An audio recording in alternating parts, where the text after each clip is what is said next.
Welcome back, everyone.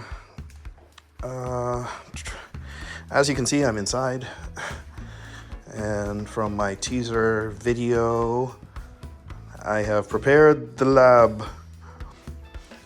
The reactions to that short video were hilarious. People having all sorts of concerns what I'm actually doing. But if you watched the previous video, you saw my issue with the infestation of black aphids outside. So I am going to do, it's not really a home remedy.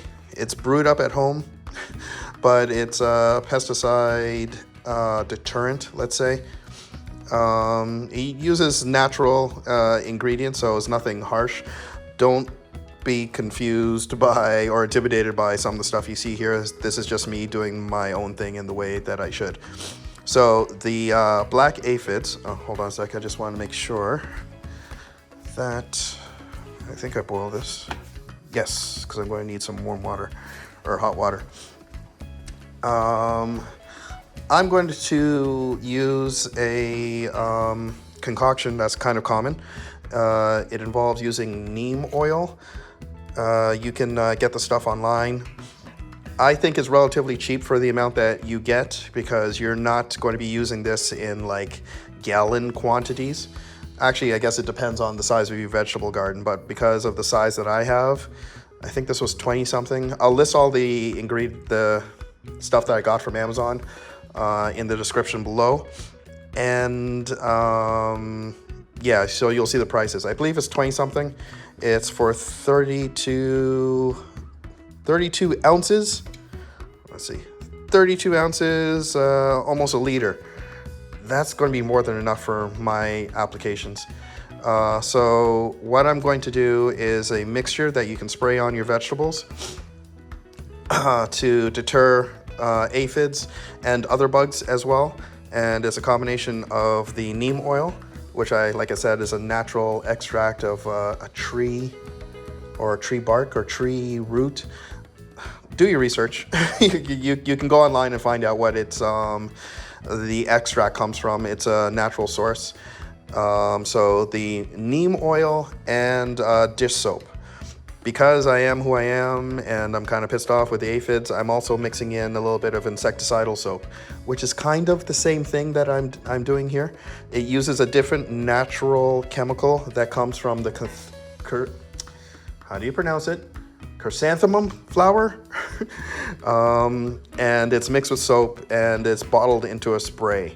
You can get that chemical online as well, but mainly in the States. In Canada, they don't want you dealing with that chemical or buying it in bulk. They'll sell you insecticide that has it in there, but the concentrate, they won't sell it. So I'm just adding that as an extra layer to my concoction, but you don't need to do that. So a couple things about aphids. I did have them in the other garden on the kale, but that was like later in the season when the kale was a bit more mature. And you can handle them in a number of ways. The most simplest ways, you probably heard this online, is just using water from your garden hose and just spraying them off. That's very effective. You just go out every couple days, see if there's anything on there, spray them off with the garden hose, and away you go. That's for dealing with just a few bugs. Nothing to the level that I was dealing with outside here. You can also just squish them in your hand. It's kind of gross, but that works very effectively. You can do that as well. Squish them by hand, again, to spray them off with water, and away you go.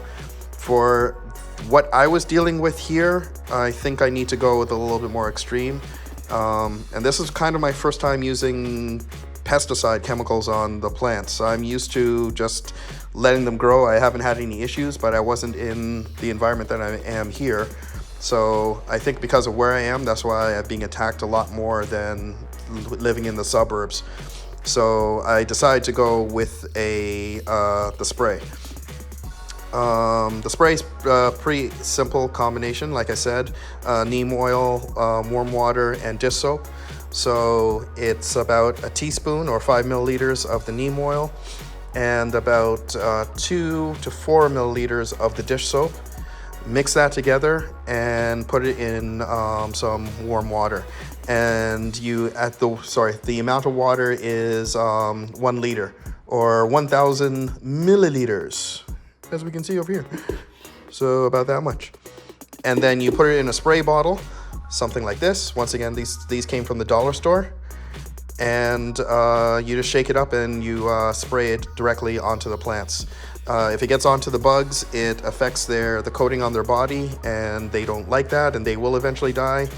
If it's on the plants, when the bugs eat the plants, it messes around with their digestive system, and they will eventually die. So you spray it once a week for a couple weeks. I think actually, yeah, once a week for a couple weeks, or until you see the bugs disappear, and you should be good to go. You can continue spraying after that, just as a preventative measure. So this is just a normal spray bottle, pumps, like hand pump spray, and this is a pressurized one. So you pump up the top, it builds up the pressure, and then you hit the button, and it's a continuous spray. This is a 1 liter bottle. I had a 2 liter bottle, but then it broke. I get a bit excited with it. So these things can break. They are dollar store stuff. I suspect the Amazon stuff will do the same if you pump too much pressure into it. So just keep that in mind when you're doing it. Okay, so let's go ahead and try to do this. So when you're mixing the stuff, you can just put it in a jug and mix it together, or you can pour everything into the spray ball to begin with and just agitate it that way. I have a handy dandy magnetic stirrer. I actually got this for Father's Day, I think last year, and this is just an excuse to use it. So it's a plug-in device. You see this little white pill here? It's actually a magnet, and when you turn it on, it will spin. Hold on. There we go. And you can control how fast or slow it spins. You can do it really slow or really fast. And the pill, let's turn this off, goes into the jug or whatever that you want to mix with. And you just put it on top. And hold on, I'll just drop it in there. It's in, okay. Let me turn it on. Whoop! It's going all over the place. Don't know if you can see that. See the pill sitting in the bottom? So if there was liquid in here, it would stir it. Once again, yes, I know it might be a little bit overkill for what I'm doing here, but I wanted to use the stir thing. So anyways, let's get started. Since I only have, actually I could do 2, but I won't. Since I only have a 1 liter bottle, I will start doing that. And we're going to do the, what's it called? The neem oil mix first. Hot water is recommended, or warm water, for the mixing. It just makes the stuff dilute a little bit better. So I'm going to do like half a liter, so 500 milliliters of warm water here. That should be good. I'll drop the pill in. Badoop. Come back over here.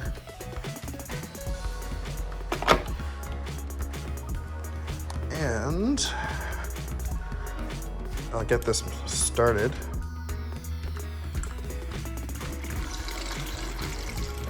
There we go. Don't know if you can see that. The little vortex, that's the pill spinning in the water there. So while that's going, I'm going to measure out the neem oil. So I have it on milliliters. It's basically 1 teaspoon to use. I'm just using a scale so that it's easier to see and pour. Oh, the neem oil, when you buy it, make sure that it says cold pressed. Apparently, if it doesn't say cold pressed, there might be other stuff in there. The cold pressed neem oil is usually like 100% of the oil. Of course, we're going on the honesty of companies out there, but just a rule of thumb, look for the cold pressed. Okay. Let's see if I can do this without spilling. Oh, there we go. 5 milliliters. Something else about the neem oil. It doesn't smell that great at all. No, definitely not a deodorant or air freshener, but most natural stuff doesn't. All right, that's a little bit over 6, but that's okay. Now the dish soap, I'm going to zero this out again. Awesome. And one of the things I guess you could do, the dish soap, I'm just using regular palm olive here. If you can find a biodegradable dish soap, maybe that will probably be better because you're spraying this like into your garden and on your vegetables. I don't know how good Dawn is, although they always show the commercials of them washing baby ducks in it. So maybe that'll be a little bit better. Just something to keep in mind. I'm fine using the palm olive. Like I said, it's not to say that I'm not going to be washing the vegetables now coming from the garden. So, and for the little amount that I'm using, it should be fine. So 5 milliliters of the neem oil, 2 milliliters of the dish soap. Sorry, just getting a little bit close here. Oh, that's okay. 5 milliliters. It'll be a little bit more sudsy, but it should be fine. And like I said, just because I am who I am, I'm going to put 2 milliliters, hopefully, if I don't spill. Get this out of the way. 2 milliliters of the insecticide soap.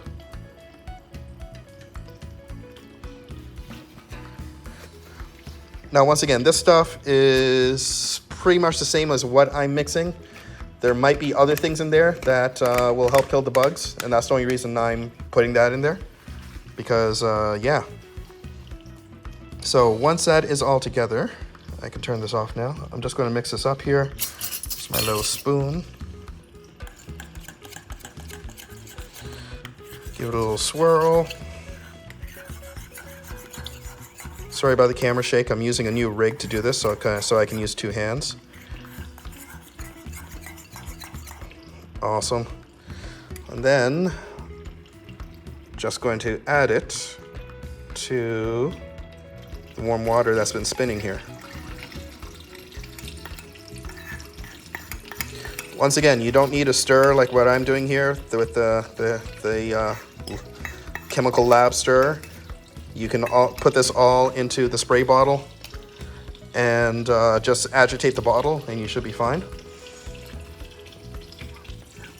That's mixing for a while. I'm just adding the rest of water to make it a liter. There we go. Just going to turn up the stir for a little bit. Once again, I just see if you can get that view of the water swirling around. Awesome. I'm going to let that swirl for a minute. And maybe empty out this. And this should be good enough. So, the balls here, I have a little funnel just to make my life a little bit... Oh, maybe I don't need the funnel, because this thing has a spout.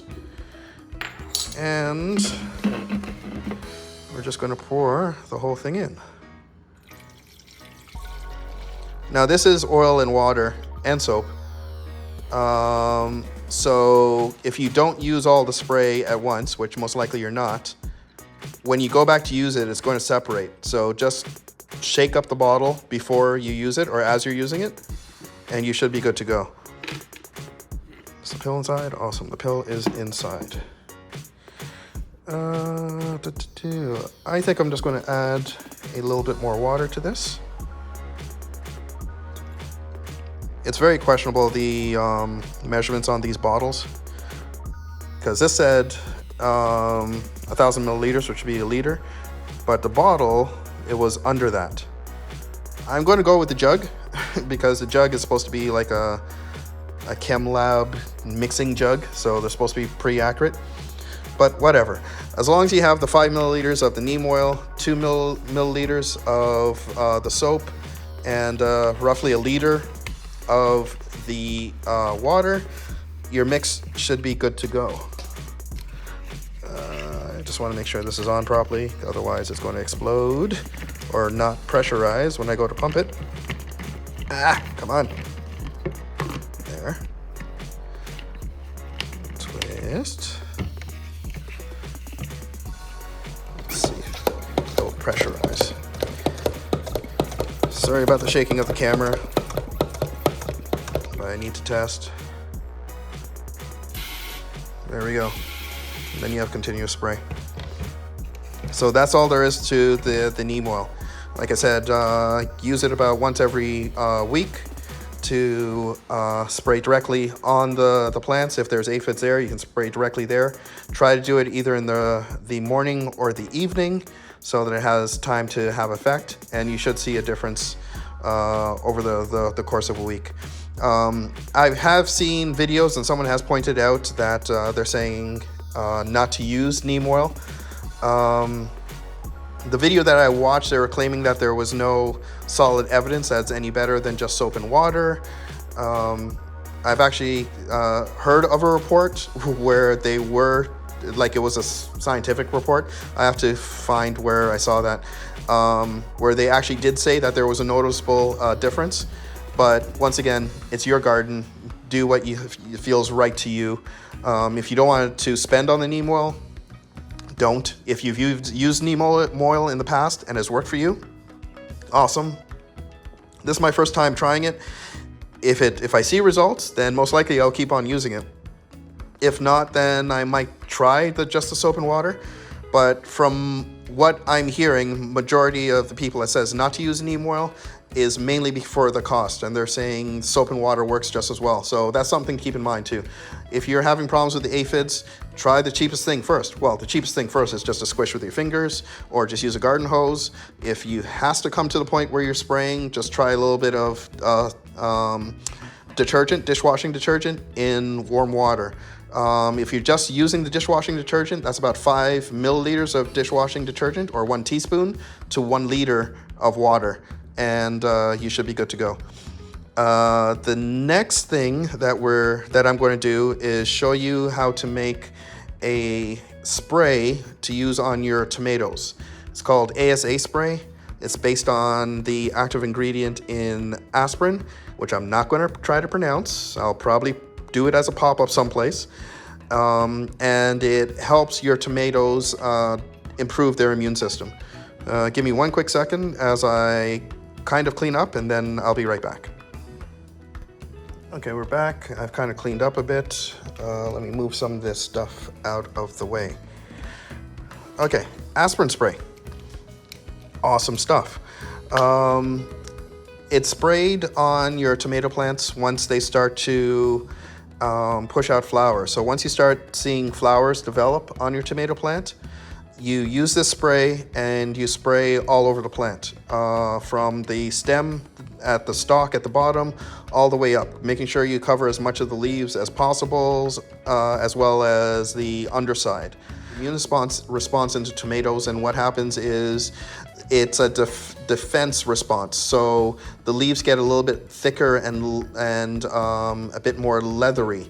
And the plant actively fights off common diseases that are prone to the tomato plants more readily, like powdery mildew and some other apparently bugs and insects that will attack the plant.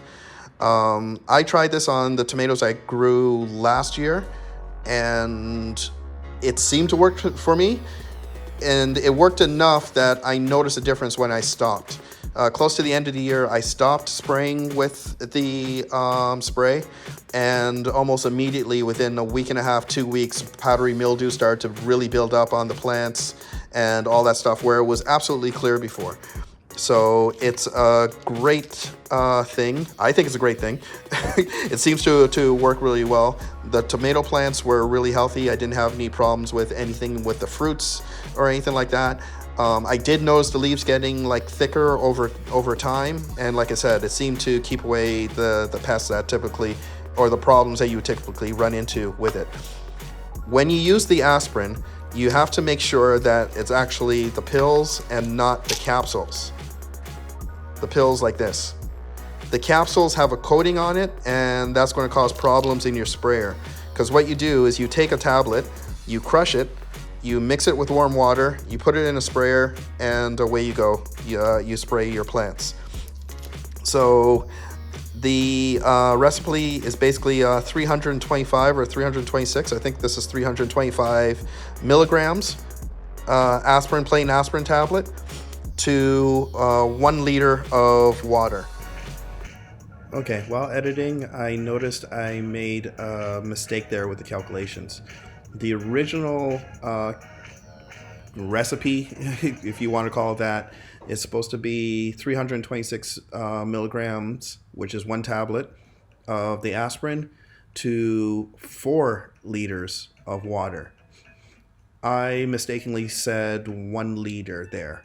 The 1 liter still should work. It's going to be a more concentrated blend, and as I will explain later on in the video, you can't overdose your plants with the aspirins.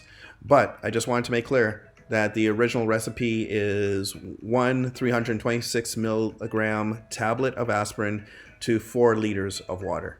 Okay, we good? Good.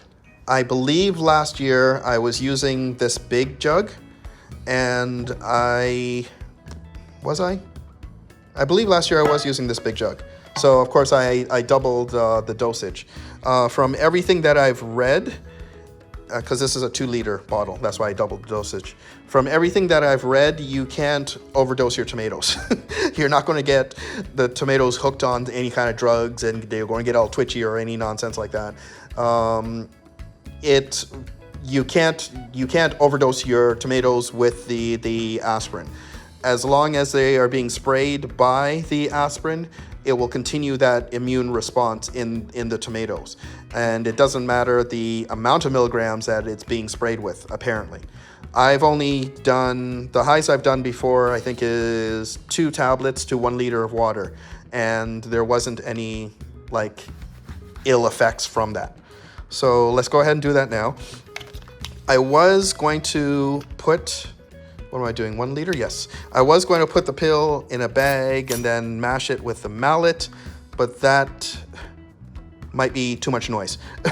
So I have a mortar and pestle here. One of these things from the early apothecary times, but it still works. It's just made out of stone. I am going to put the pill inside and do a little tap. And just spin it around a bit to make sure I got everything. You know what? I am going to double the recipe. So I'm going to put a 2nd tablet in there. Crush up the pill however you see fit. Just make sure that it is crushed pretty finely. For the main reason that even though these pills are not coated, if you have big chunks, it will clog up your sprayer. So that's going to get really annoying. So crush this up as fine as possible.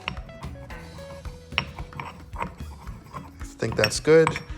Let me get some warm water again. And I'm going to do 500 mils again of warm water. The warm water just makes the pill break down faster. If you don't want to crush, take the time with a hammer or mallet to crush the pills. Get that going. Good. You could just leave the pill soaking in water. It doesn't have to be warm water, but like I said, warm water speeds up the process. If you leave the pill soaking in water first, pre-soaking, it will take like 20 minutes to break down the pill. And you have to check to make sure that it is broken down, like I said. The main plan is not to have the sprayer clog up on you. This brush looks like it's wet. Why is it wet? That sucks. Okay. A little mishap there. Anyways, I'm going to brush this out into the little bowl. Anyone jumping on this video right about this point, they are probably going to have some serious questions for me. Looks like I'm trying to do my own episode of Breaking Bad here. Honestly, officer, it's just aspirin, I swear. Anywho, Aspirin's all crushed up the best I can get it. So now I'm going to put it in the warm water and have that going for a little bit.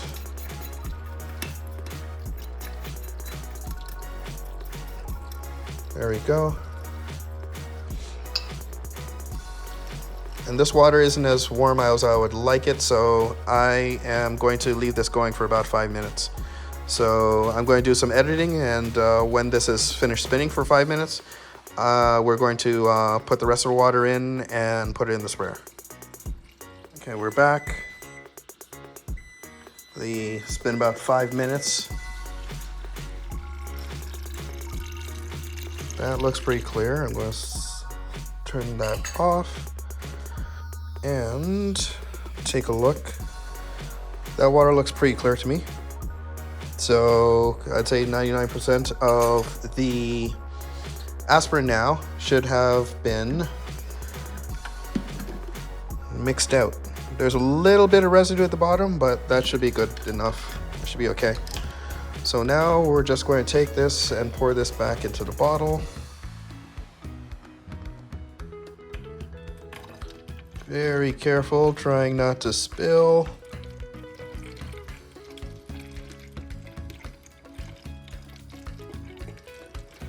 I didn't need to put the full 1 liter of water in the jug when I was mixing it because it's still going to get mixed up in the spray bottle once everything's poured in. So that's it. And when you're doing this at home, you should probably label the bottle. Label it as what it is so that you don't accidentally use it on something else. Although it's not going to, it shouldn't have much of an effect on anything else. But just to make sure, people don't, ingest or whatever. And there you go. Hold on. There we go. It is good to go. ASA spray. Looks like regular water, but the tomatoes are going to love it. In the time that we've been doing this, I don't know. Yeah, you can probably see it. You can see how the neem oil and the water have separated from one another. So that's what I'm talking about. Unless you have a really, really large area you're going to spray, you're not going to go through this in one go. So after it's been sitting for a while, just take it, shake it up. Sorry, camera's shaking like crazy. Sorry about that. And there you go. The water should have a brownish tinge, and then you pump up and away you go. I think I still have pressure in there. But there you go, my people. Neem oil spray for aphids and other pests and bugs you have out there, and ASA spray, beneficial for your tomatoes. 2 easy to make stuff in the garden. That should be it. Thanks for paying attention if you're still awake. Let me know in the comments if this angle works for y'all or not. I may or may not continue to use it. We'll see. And yeah, talk to y'all later.